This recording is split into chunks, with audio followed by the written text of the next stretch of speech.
Okay, here's what I was talking about. I'll show you. So I had this idea on the way home yesterday from a long trip while riding in the car for 5 hours.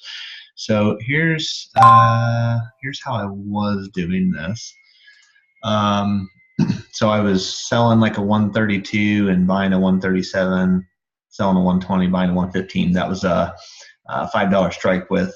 This trade cost me $1.12 to get into. So with seven of those, basically, if you look, it's like 4,300 buying power. Okay, that is what it decreases between the cost of the trade plus the $5 strike with. So like one strike is 600 or something.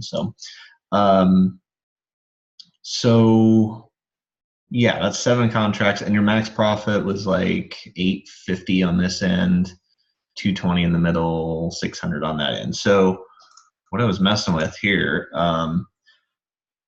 was what, if you spent more on the initial trade and then got rid of your strike widths, like if you just bought and sold the same strike with different expos 2 weeks. So that's what I put in here. It creates a little more of a sag here in the middle though.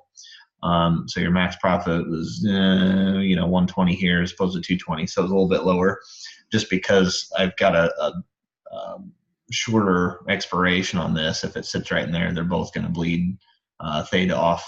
Not quite as fast as the two that I'm selling, but pretty close. So I'm buying the 132 January 18th, selling December 28th 132, and I'm thinking on the put side the 121s. And so what that winds up with, if you look, if I send that other one was 4,300 buying power. This is 4,200, so it's pretty close because you're spending 350, but you don't have the strike width here. So I'm able to get 12 contracts of that.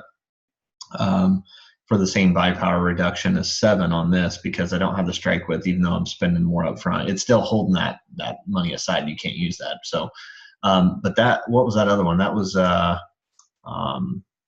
800 or so on that side.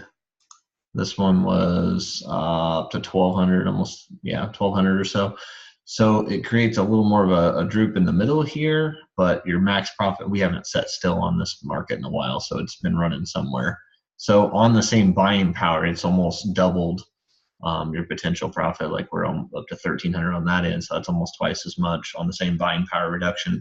And I looked into the hedges. Hedging them would happen the same way too. So if it rebounds, a hedge and pulls this right along here then too. So anyway, that's what I was kind of finding is if I'm buying and selling the same strike widths, I mean, there's some different things you can do there too as far as that goes. If you want to, pull the middle up, you go a little bit further out expiration. So, yeah, that's what I was messing with anyway. That's what I was meaning by the strike width and the buying power reduction, if that makes sense. So these are both 4,000 buying power reduction because of the strike width plus that, and this one is only the cost of that is your buying power reduction. So you're able to get more contracts for the same buying power reduction and have higher potential profit. So I don't know if that makes sense or not, but just something I was thinking about in 5-hour car ride this weekend.